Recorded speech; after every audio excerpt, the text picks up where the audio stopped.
Hi everyone, and welcome to this tutorial by For Oxygen Not Included, which is a guide to colonizing planetoids in the Spaced Out DLC. This video assumes knowledge from the tutorial bite for rocketry in the Spaced Out DLC, so please make sure to check that out before watching this. I'm going to focus on how to completely colonize a planetoid after having discovered it. Discovering the planetoid is the first step, and is done with the telescope, potentially from inside a rocket. As I already covered this, as well as rocket design, we're going to start from a point where the planetoid is discovered, and you have a livable rocket design that will sustain dupes with oxygen and food. Therefore I can move on to landing things on a planetoid's surface, and the best way is with a rocket platform. Once this is in place, the livable rocket can be landed and dupes can dig and build a base, eventually setting up full life support systems. So the question is how to get a rocket platform set up, and that brings us on to the 4 ways to get material onto an untouched planetoid.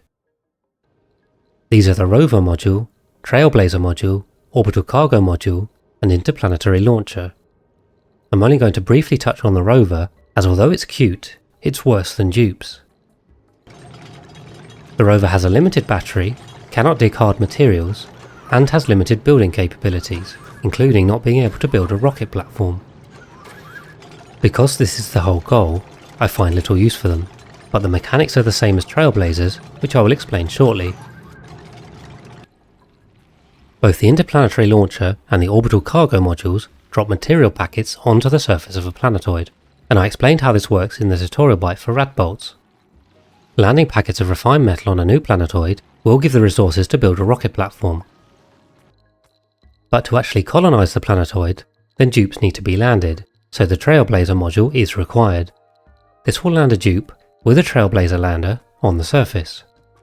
The Trailblazer lander itself is made from 400 kilograms of refined metal, so the easiest way to make a rocket platform is by deconstructing 2 of these.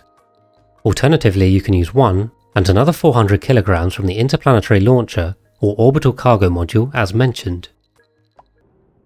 I'm going to show 2 examples here with the low-tech and high-tech option. Generally I would advise waiting to research the better tech, as it's much safer for dupes.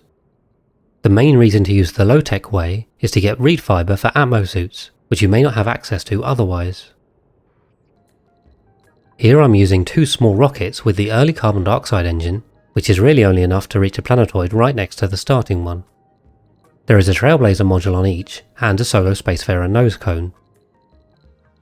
Inside, these only have a little food and a small oxygen supply in the pipes. We can now launch these rockets to the new planetoid's orbit.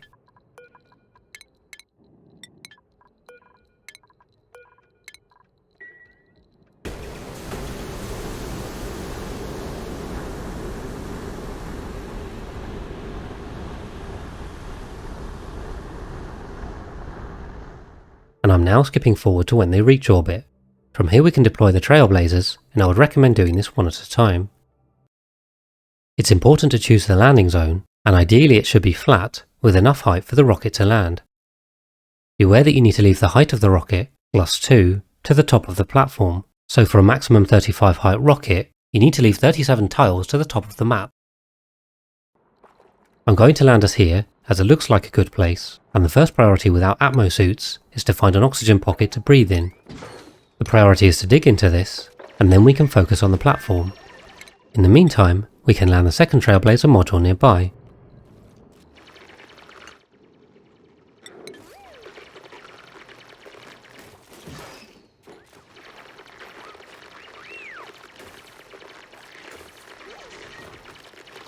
With the oxygen secured, the dupes can now focus on deconstructing the Trailblazer landers to get the refined metal.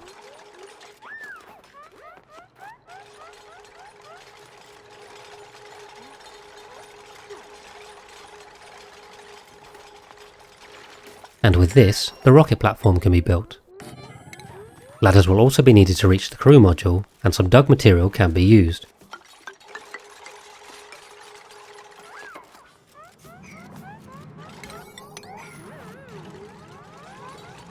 Now, one of the rockets can be landed.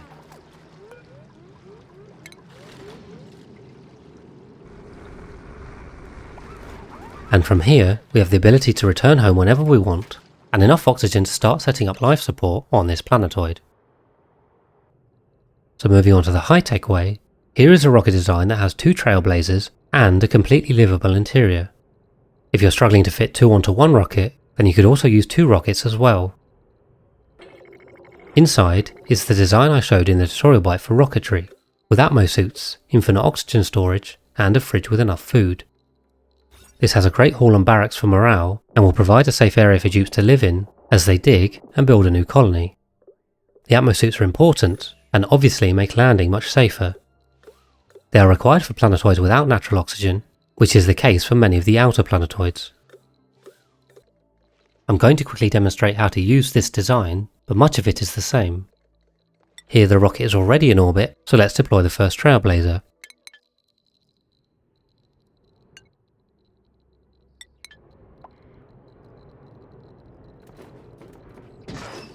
And with this landing, we can immediately deconstruct it and deploy the second. In the meantime, we also need to dig some mineral to build the ladders with. Then deconstructing the second Trailblazer, the rocket platform can be immediately built.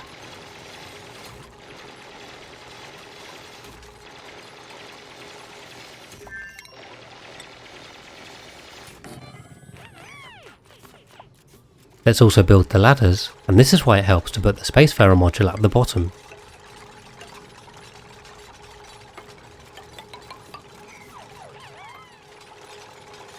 With that complete, the rocket can be landed.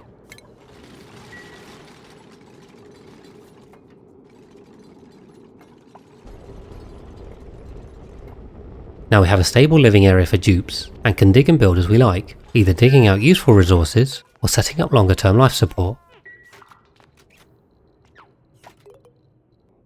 For a final note, as this is a max height rocket of 35 tiles, I had to allow 37 tiles to the top of the map, hence the chosen location for the platform.